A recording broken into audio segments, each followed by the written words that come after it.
Ok, salut les amis, j'espère que vous allez très bien.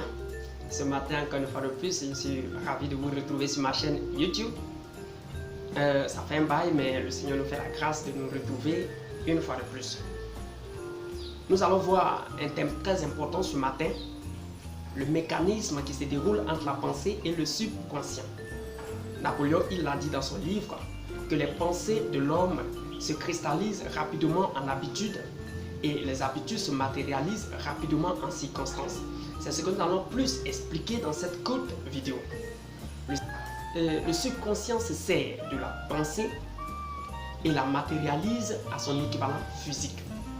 Pourquoi? Parce que le corps est le serviteur de l'esprit, c'est-à-dire le subconscient, et l'outil du subconscient est la pensée. C'est pourquoi James Allen l'a dit dans son livre « L'homme est le reflet de ses pensées », que l'homme se sert de sa pensée pour donner une forme à sa volonté, créant ainsi 1000 joies ou 1000 souffrances. Et là, nous pouvons dire que l'environnement est représenté comme le miroir de l'individu parce que ses pensées se manifestent dans la réalité. Alors là, nous comprenons directement que nous sommes ce que sont nos pensées. Pourquoi? Parce que tout est une loi qui ne ment jamais. Alors, l'homme est ce qu'il pense. Il demeure ce que sont ses pensées. Comme tout autre, la pensée aussi a ses lois et la fondamentale, je vous la donne dès cet instant, c'est qui cherche, trouve. On ouvre à celui qui frappe. Et là, je vais vous donner un tout petit exemple.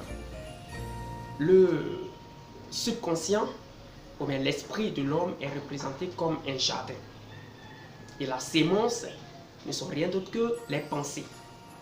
Alors, nous pouvons avoir le blé comme l'ivraie, comme nous le savons tous. Et ici, le blé est représenté comme de belles pensées et l'ivraie de mauvaises pensées.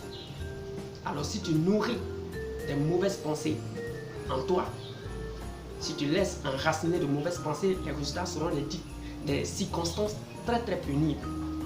Alors si tu nourris ou si tu laisses enraciner de bonnes pensées en toi, alors les résultats seront des occasions et des circonstances très paisibles et des chances, des réussites et l'allégresse dans tout ce que tu entreprends.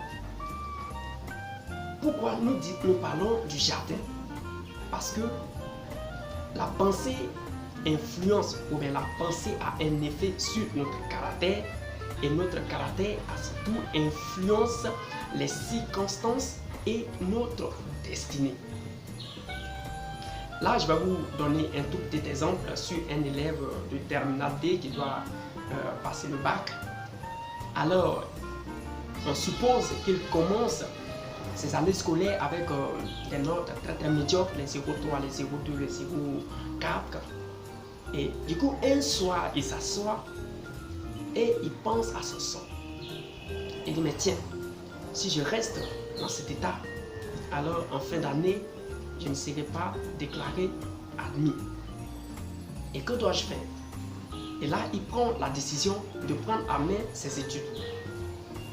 Et il prend la décision également de réduire ses heures de promenade, ses heures de télévision, ses heures de causerie vaine et se donner à fond et se focaliser plus sur ses études.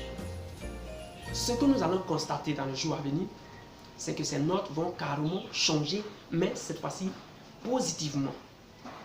Il va obtenir des 12, des 13, des 14, des 15, des 16, des 17, des 18, des 19.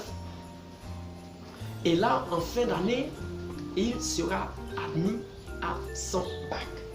Et du coup, il ne sera plus élève, mais il est cette fois-ci étudiant.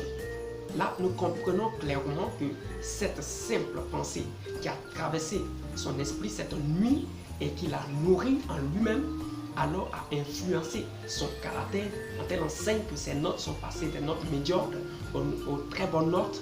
Et en fin d'année, il obtient son bac et il devient étudiant et par la grâce de Dieu, il travaille avec son diplôme.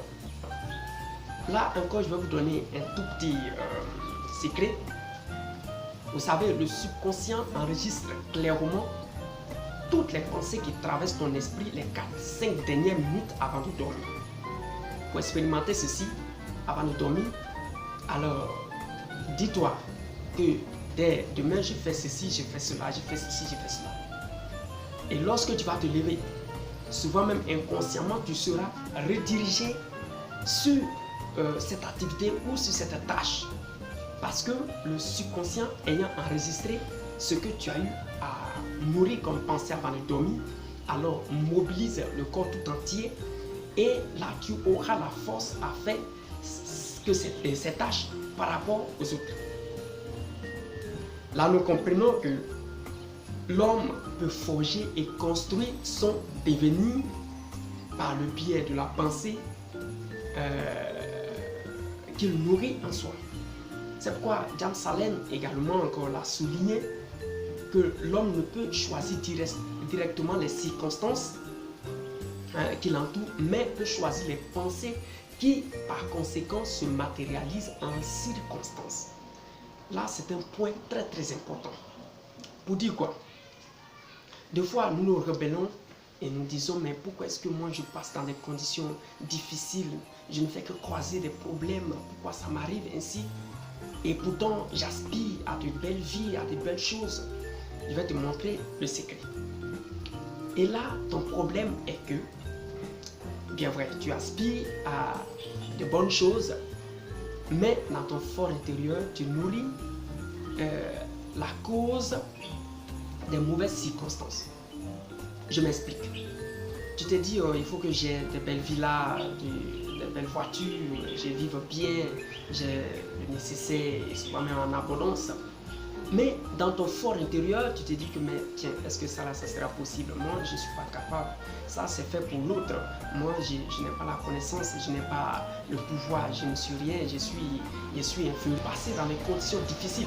Parce que bien vrai que tu aspires à de belles vies, mais tu nourris la cause des mauvaises circonstances dans ton cœur. Ceci va nous pousser à connaître la deuxième loi de la pensée. Alors, la deuxième loi nous dit quoi? Le bien n'entraîne pas le mal. Le mal n'entraîne non plus le bien. Pourquoi? Parce que toute pensée que l'on nourrit en soi, ou toute pensée qui traverse notre esprit et qu'on laisse s'enraciner en nous, fleurit tôt ou tard, quel que soit le temps, il portera fruit. Là, je vais vous rendre un tout petit témoignage. Quand j'étais encore très petit, j'ai vu un grand frère, il était habillé en violet noir, bien fourré. Et du coup, ça m'a impressionné, ça m'a plu, mais j'étais encore tout petit, je n'avais pas encore les moyens pour le faire. Et je me suis dit que si je grandis plus tard avec ce que j'aurai, je vais faire cette tenue parce que ça me plaît beaucoup. Alors, avec le temps, j'ai oublié, avec le temps, les études, j'ai oublié. Et jusqu'à ce moment où je vous parle, dans ma communauté, j'étais établi à la tête d'un groupe de musique. Et là, on devait faire l'uniforme. Et du coup, j'ai donné la couleur et la tenue que nous devons porter. J'ai choisi inconsciemment, je vous le dis bien, inconsciemment, le violet noir que j'ai imposé au groupe. Alors, nous avons confectionné cette tenue. Seul le jour où je me suis habillé, bien fourré, c'est ainsi que je me suis rappelé effectivement de ce qui m'est arrivé quand j'étais encore très jeune.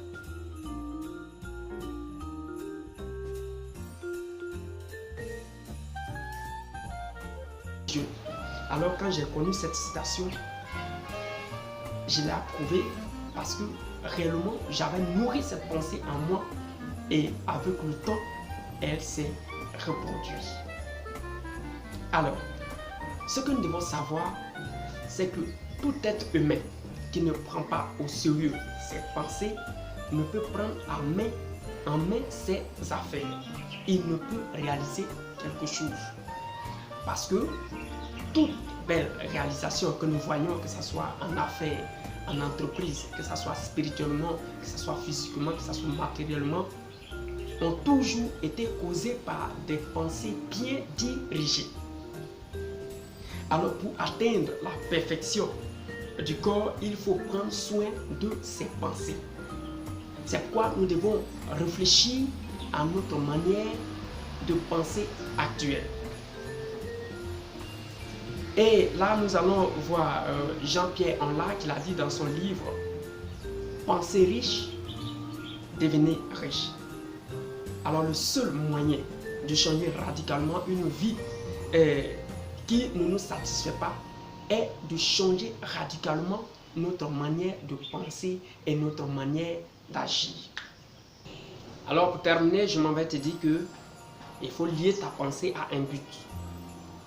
Parce que tant que la pensée n'est pas liée à un but, il n'y a aucune réalisation intelligente. Le savez-vous, notre esprit est une ressource infiniment précieuse. Alors crée ta réalité avec tes décisions, c'est-à-dire ta pensée. Si j'ai un petit conseil à te donner avant de terminer, entraîne-toi à des pensées créatives, des pensées pures, justes. Parce que ton subconscient se sert de ça pour mettre en face de toi des circonstances. Alors, là dépendra de ta pensée. Quel genre de pensée tu nourris? Si tu traverses des circonstances très très difficiles, ne te plains pas, n'accuse personne, fais retour à toi-même et examine quelles sont les pensées qui sont dans ton fort intérieur, quelles sont les pensées qui traversent ton esprit et qui à chaque fois s'enracinent. Bon après-midi, ciao, à nous revoir dans les prochains jours. Bye.